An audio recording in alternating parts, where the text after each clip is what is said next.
শিক্ষার্থী বন্ধুরা, তোমরা কেমন আছো? নিশ্চয় তোমরা খুব ভালো আছো।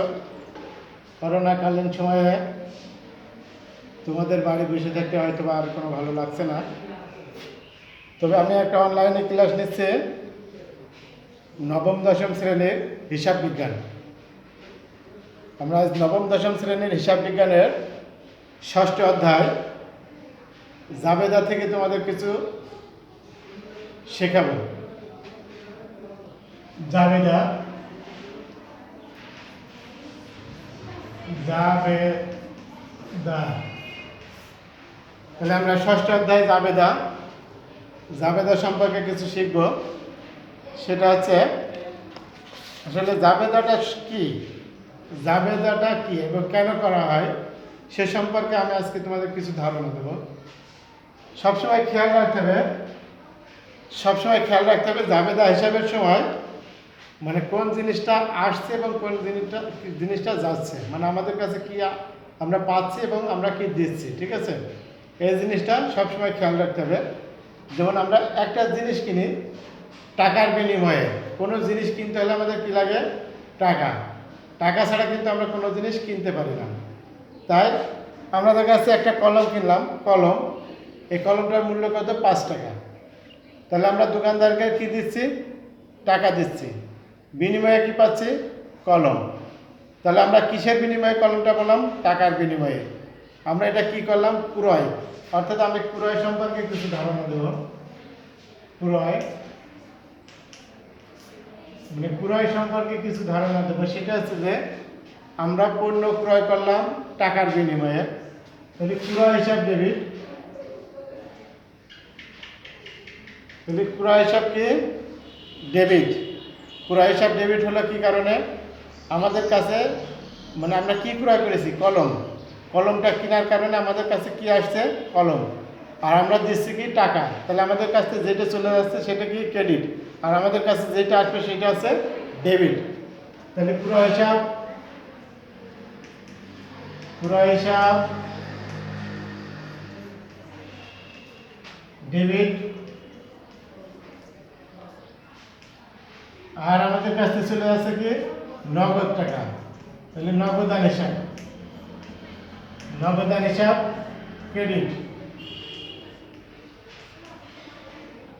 তাহলে মনে রাখতে হবে যে আমাদের কাছে যেটা আসবে সেটা আছে ডেবিট, আর আমাদের কাছ থেকে যেটা চলে যাবে সেটা আছে ক্রেডিট। এই জিনিসটা সবসময় মাথায় রাখবে। তাহলে আমরা কি বলবো যে কোনো কিছু আসলে ডেবিট, চলে গেলে ক্রেডিট। তাহলে আমরা আমাদের কাছে ক্রয় করলাম কলম আসলে এগুলো ক্রয় হিসাব ডেবিট, নগদান হিসাব ক্রেডিট। তারপরে আমরা অনেক সময় যে এটা ক্রয় গেল, এখন বিক্রয়। আমরা যদি কোনো কিছু বিক্রয় করি, বিক্রয় সংক্রান্ত হিসাব। তাহলে আমরা যদি কোনো কিছু বিক্রয় করি, তাই না? বিক্রয় করলে আমাদের কাছ থেকে কি যাচ্ছে? পণ্য চলে যাচ্ছে। বিক্রয় করলে কি হচ্ছে? পণ্য চলে যাচ্ছে। তাহলে বিনিময়ে আমরা কি পাচ্ছি? টাকা। বিনিময়ে কি পাচ্ছি? টাকা। কি টাকা? নগদ টাকা। তাহলে নগদান হিসাব কি? ডেবিট। মানে আমাদের কাছে আসছে কি? টাকা।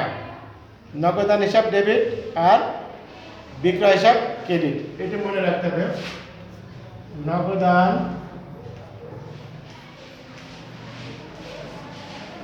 হিসাব ডেবিট,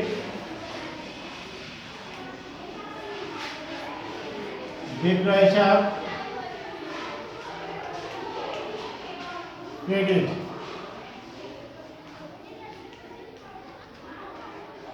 এই নগদান হিসাব ডেবিট হলো কি কারণে?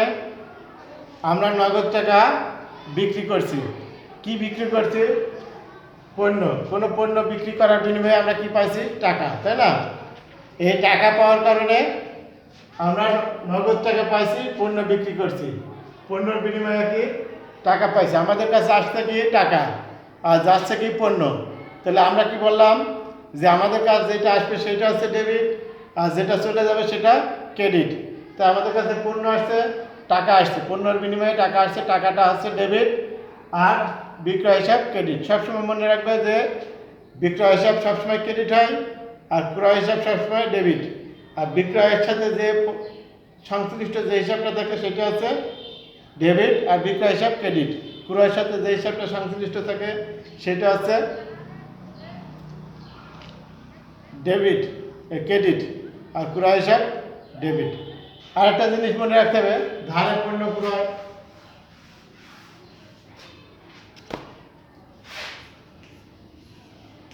৳৫,০০০ পণ্য ধারে ক্রয় করা হলো।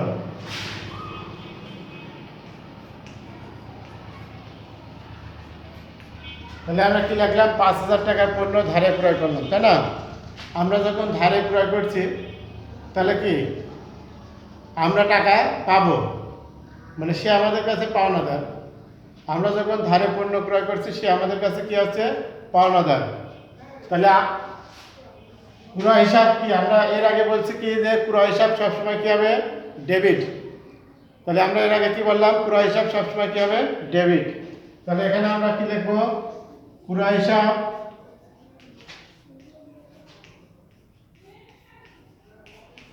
ডেবিট। আর আমরা কিভাবে পণ্য ক্রয় করছি? ধারে, ধারে, তাই না? ধার হলে কি হবে? আমরা ধারি, অর্থাৎ সে আমাদের কাছে কি? পাওনাদার। সে আমাদের কাছে টাকা কি হবে? পাবে। আর পাওনাদার হিসাব,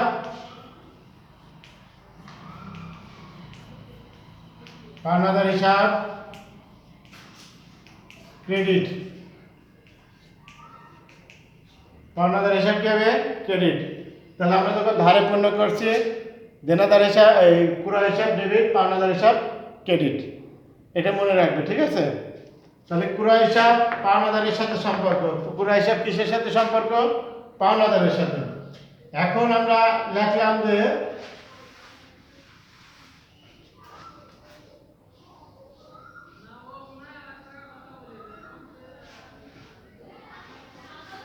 দেখা যায় ৳৫,০০০ পণ্য বাকিতে বিক্রয় করা হলো। বাকিতে বিক্রয় করা হলো, ৳৫,০০০ পণ্য বাকিতে বিক্রয় করা হলো। এর আগে আমরা কি শিখলাম? যে ক্রয় হিসাব অর্থাৎ ক্রয় সংক্রান্ত হিসাব পাওনাদারের সাথে সম্পর্ক। আমরা যখন বাকিতে পণ্য ক্রয় করব সেটা আছে কার সাথে সম্পর্ক? পাওনাদারের সাথে। এখন আমরা বাকিতে পণ্য বিক্রয় করলাম, তাই না? বাকিতে পণ্য বিক্রয় করলাম। তাহলে আমরা কি বললাম? যে বিক্রয় হিসাব সবসময় কি হবে? ক্রেডিট। বিক্রয় হিসাব সবসময় কি হবে? ক্রেডিট। এটা মনে রাখতে হবে। তাহলে আমরা বিক্রয় হিসাব ক্রেডিট দিয়ে দিই। বিক্রয় হিসাব ক্রেডিট, বিক্রয় হিসাব ক্রেডিট, তাই না? এখন আমাদের যেকোনো একটা হিসাব ডেবিট করতে হবে। ডেবিট অর্থাৎ আমরা কি বাকিতে পণ্য করেছি, বিক্রয় করেছি। বাকিতে পণ্য বিক্রয় করা হলো। কত টাকার পণ্য? ৳৫,০০০ পণ্য। তাহলে এই বাকিতে যখন বিক্রয় করছি তখন কিসের সাথে সম্পর্ক?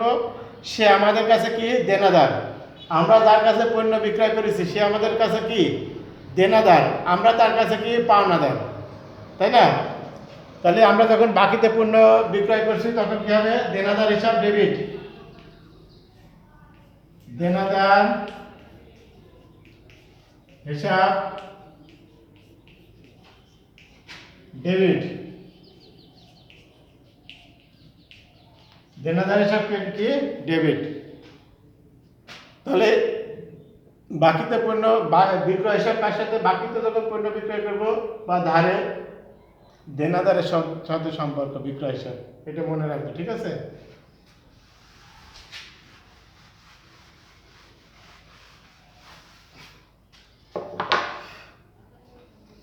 আমরা অনেক সময় দেখি কি যে কমিশন, মানে কমিশন পাওয়া গেল, তাই না? যে কমিশন পেলাম, তারপরে আর কি, মানে অনেক সময় কমিশন পাওয়া গেল। কমিশন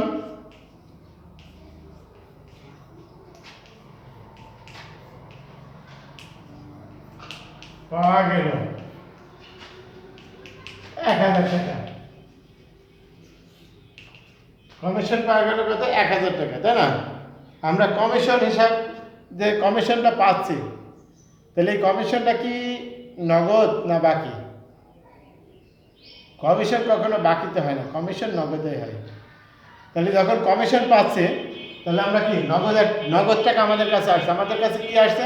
নগদ টাকা। তাহলে কমিশন পাওয়া গেল 1000 টাকা, নগদান হিসাব ডেবিট। কি করতে হবে? নগদান হিসাব ডেবিট। তাহলে আমরা কি পেলাম? এই নগদ টাকাটা কি বাবদ পেলাম? কমিশন বাবদ। কি বাবদ? কমিশন বাবদ। তাহলে কমিশন হিসাব কি হবে?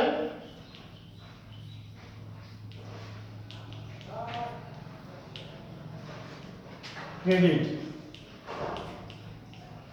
তাহলে কমিশন হিসাব ক্রেডিট, নগদান হিসাব ডেবিট, কমিশন হিসাব ক্রেডিট। এটা সবসময় মনে রাখবে যে কমিশন পাওয়া গেল, এটা কমিশন হিসাব, নগদান হিসাব ডেবিট, কমিশন হিসাব ক্রেডিট। ঠিক আছে, এটা মনে রাখতে হবে।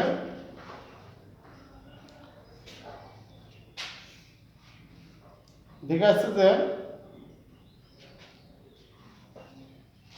তাহলে আমরা কমিশন হিসাবটা বুঝলাম, তাই না? কমিশন পাওয়া গেলে নগদান হিসাব ডেবিট, কমিশন হিসাব ক্রেডিট।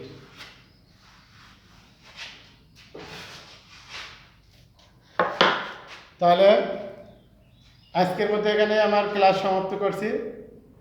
প্রিয় শিক্ষার্থী বন্ধুরা, তোমরা করোনাকালীন সময় বাড়িতে বসে অনলাইনে ক্লাস করবে এবং ক্লাসগুলো মনোযোগ সহকারে দেখবে এবং আমি যা শেখালাম সেটা মনোযোগ সহকারে বাড়িতে বসে করবে, তাহলে হিসাব বিজ্ঞানের জাবেদায় তোমাদের কোনো সমস্যা হয় না।